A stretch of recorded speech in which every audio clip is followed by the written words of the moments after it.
Hi guys.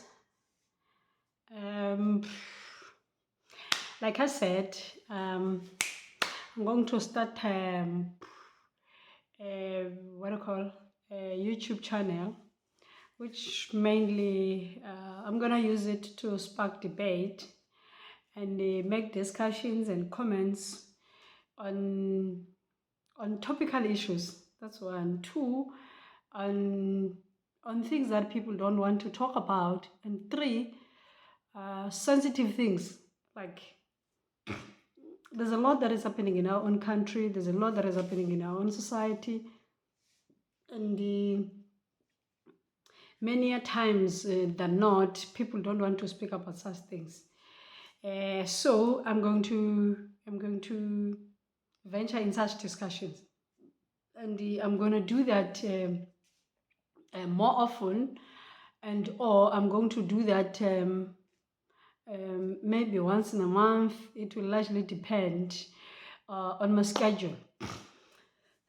So my YouTube channel, it's Mboxela Speaks, and I expect people to make discussions. And even on this one, I hope that people will come and argue, come discuss, come raise points. If what I'm saying is not true, or if what I'm saying they have a different view, I'll welcome any sort of discussion, any sort of comment, any sort of a dissenting view. But I will not accept insults. I would not do that. You insult, I block. So it's easy like that. So what I want to speak about is the upcoming conference of the ANC Youth League. The ANC Youth League in the country for the past 13 years has been moving from one task team to the other, from one TT to the other TT, preparatory conference to the other preparatory conference. It has always been like wishy-wishy, willy-willy, pity-pity. It's just something that is a bit chaotic, that is unimaginable, that is unimagined by many of us. But that's what has been the state of the ANC Youth League ever since the dissolution of the then ANC, which was led by the leader of economic freedom in their own lifetime. Since it has been led by Julius, the Youth League has never been in shape in any level. If structural has not been in shape, politically it has not been in shape, and even ideologically it has never been in shape ever since then, the dissolution of the ANC Youth League.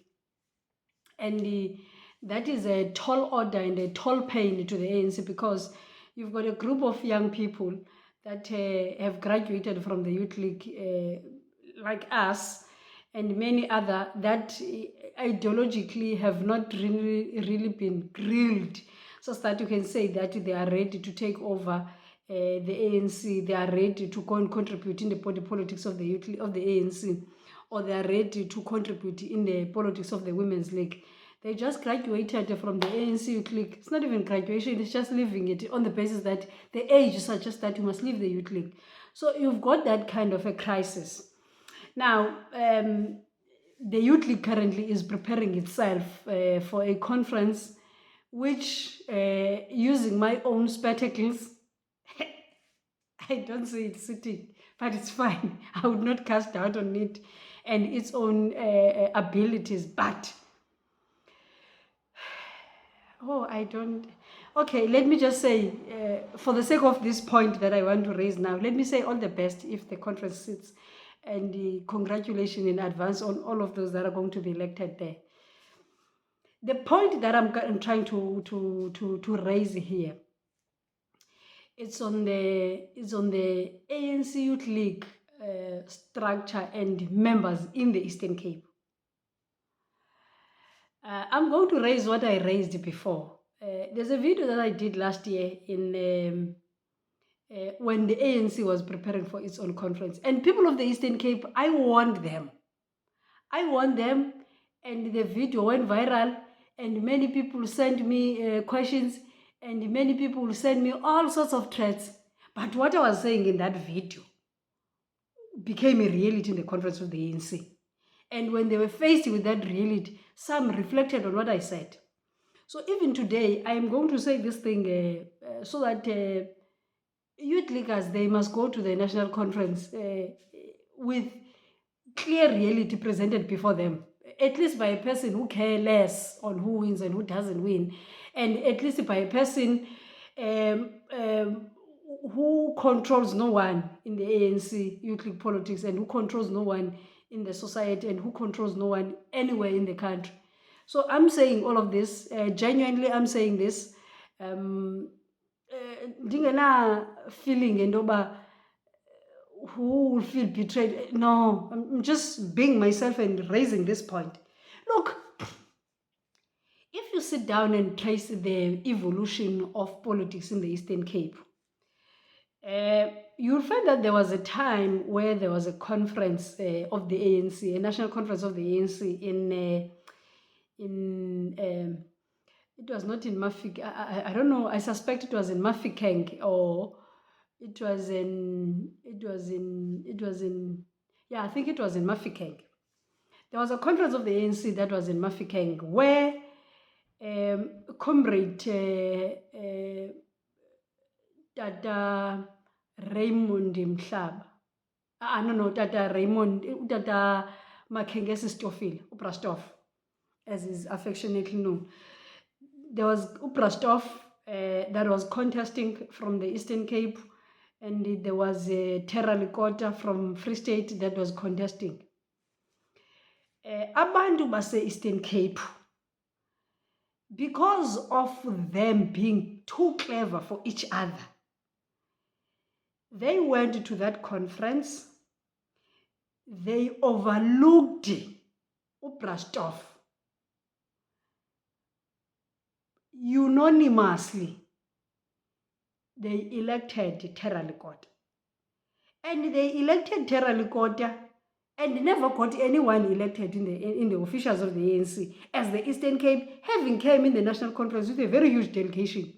But because they were coming from different camps, if I may put it that way, they were coming from different corners. There was that portion that was supporting Terra Likota, there was that other portion that was supporting Uprastov. That portion of Terra Likota was also being marshaled by, I think it's Luleki George. I think so, yeah. So they went in that conference. People of the Eastern Cape couldn't swallow their own pride and swallow their own anger and merge forces and merge delegation and elect Brastov. They couldn't. They fought from the day of starting PGM to the PGC, which was held I think it was held in River Park. And no, I think if it's not River Park, it was the Investor Hotel.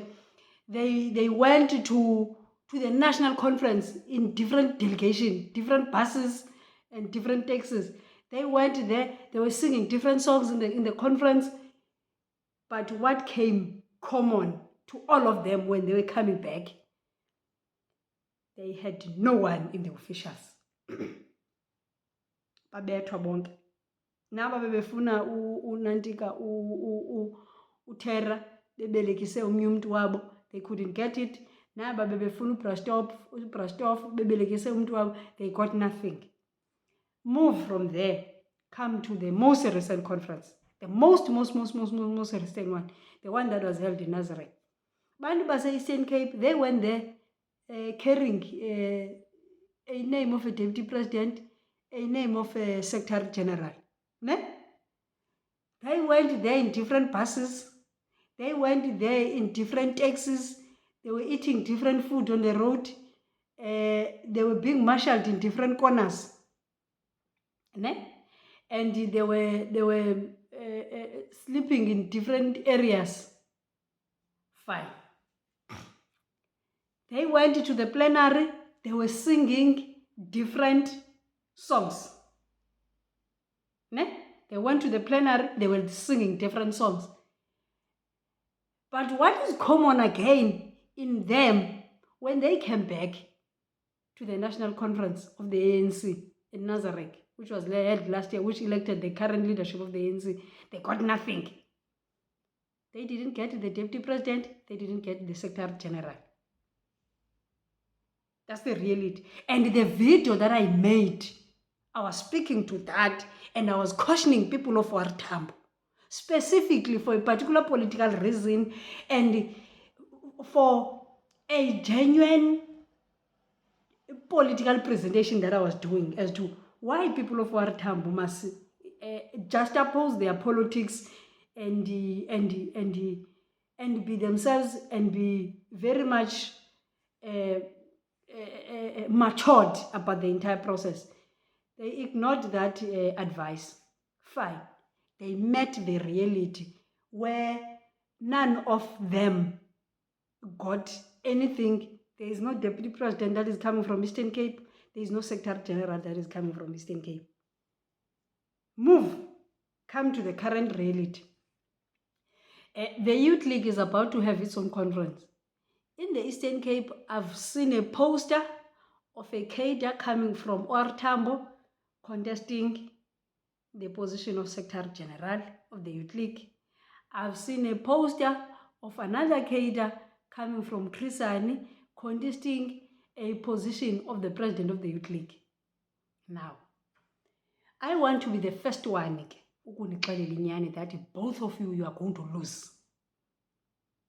You are going to lose because nani nincance umbele orongo wepolitics zabakhuluwa benu othi xa ningavumelani ngeform, which is how leadership must be elected. Sanuvumelana from the beginning to the end. Ndinixelela ngoku, my comrades, both of these two factions in the ANC Youth League, you are both going to lose.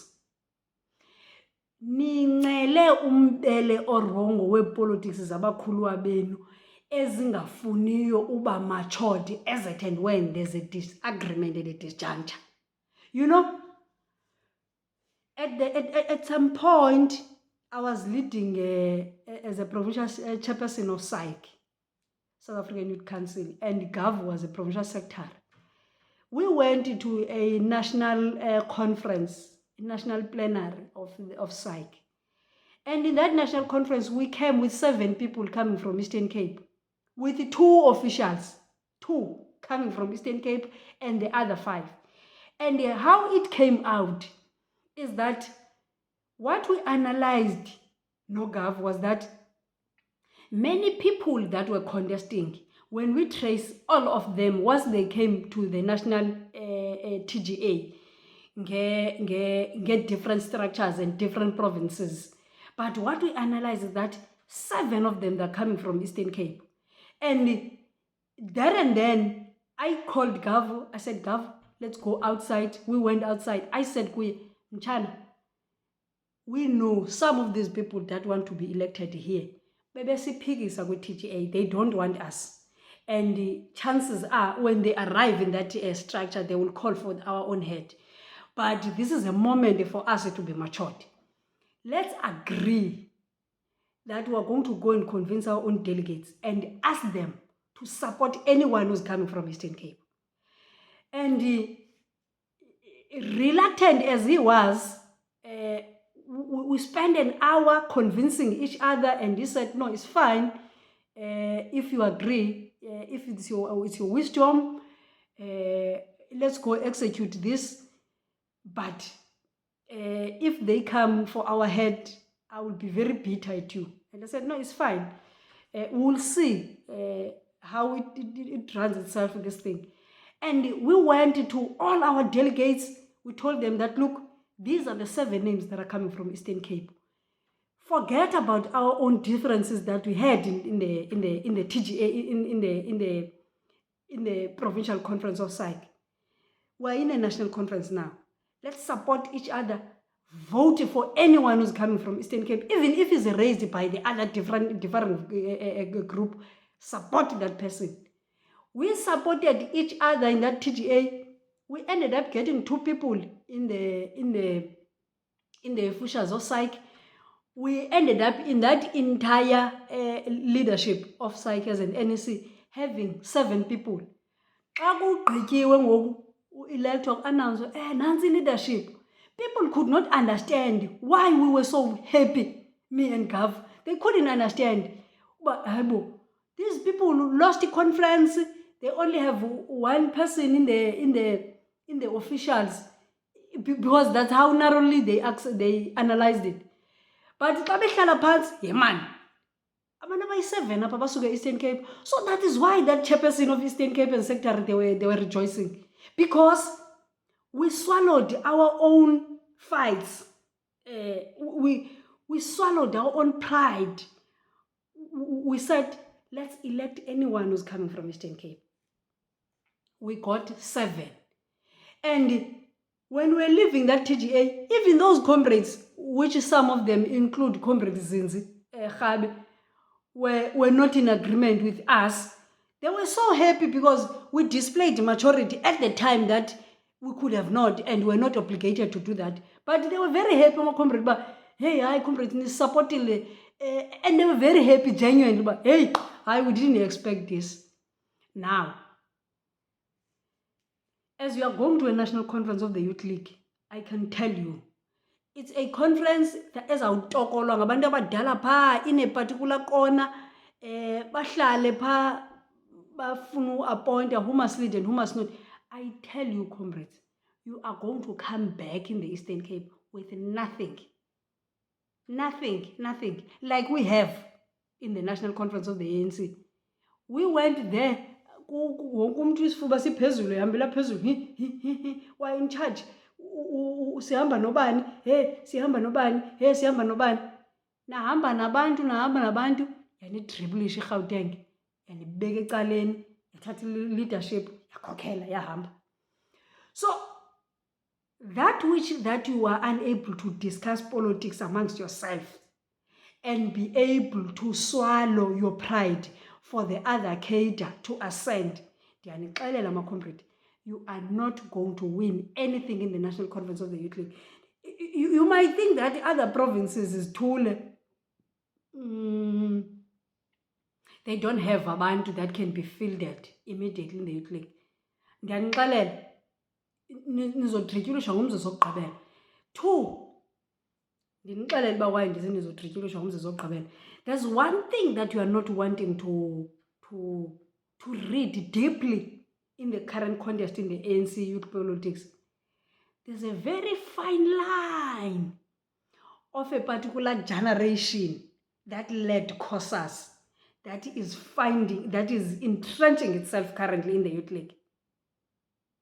Trace all of these comrades that are said to be contesting each other. There's one thing that is common. They are all products of COSAS. You talk of Comrade Sizopila is coming from COSAS. You talk of Malachi is coming from COSAS. You talk of that guy, Ukhulekani, is coming from COSAS. You're talking of Uwels Lichang is coming from COSAS. You talk the other lady, I think it's Tlangi. No, not Tlangi, man. It was an NEC member of SASCO. I just forgot I just forgot the name of that female cadre. But what I know, she was at SASCO with Tembani. One thing that you must know, this is a moment for a particular generation of COSAS to take off. Let me not go deep on that one because timing yenu ayikho very deep. Now, but there's one thing that I can tell you. These ones that are coming from COSAS, whom are a generation, there's going to come a time where zizawuhlala phansi zivumelane on who to support. And they will do that at the expense of everyone else because themselves, they are a generation. Just like how other people voted in the Nazareth conference for Comrade Andy Lolungisa, irrespective of which faction were they coming from, because they said, singangavumelani on the president of the ANC and whatever. But this is the former deputy president of the ANC Youth League, and we are going to support him. They did that because to them, it was an affirmation of a particular generation. So, nalapha kule process, kule period, ndinixelela unganixokisi. Bantu base-Eastern Cape abatsha baku-Youth League, you're going to lose. That's one. Two, there's one thing that you are not going to take away, is that there is a cohort of leaders that is coming from COSAS that wants to affirm itself in the Youth League currently. And there is nothing wrong about that. There is absolutely nothing wrong about that. They have to do that. It is their own political right that they must do that. They must do that. They must affirm one of their own generation. Yabona landithi iti kubo the black and white army. It's very serious. You might think that they're joking. That thing is very serious. And those ones, of course, they would kill you. Look at how they regard the sector, the regional sector of PCM, Comrade Anthony. Look at that. And it's not a mistake. And look at how Comrade Colin Malachi and Comrade Kulekan relate. Those two will never have bad blood for any politics. They would never hate each other for anything. And I'm not saying that they must hate each other. It's a right that comrades, irrespective of disagreement, but they do find time to be comrades at each other, but be comradely at each other. And if push comes to play, and xa behlala phansi bebala numerical strength, it says Colin needs 15 people and Kulekan has got 35. Kulekan will deposit 35 ku Colin. And if it comes to a point that Kulekan has got numbers and needs 3 people and Colin has got 17, he will deposit that to there. It will be the same thing. You must know that ningabantu bale country abakhokele Youth League. You must know it. It's a reality. It's a fact. They might dispute it because people must maintain their factional arrangements. But that's what is going to happen. It's a reality. And balapha Eastern Cape, you people of Eastern Cape, you are going to lose. Nibe ne Sunday right ke comrade, nam the right. I'm okay. The second video that I'm going to do, I am going to tell you about how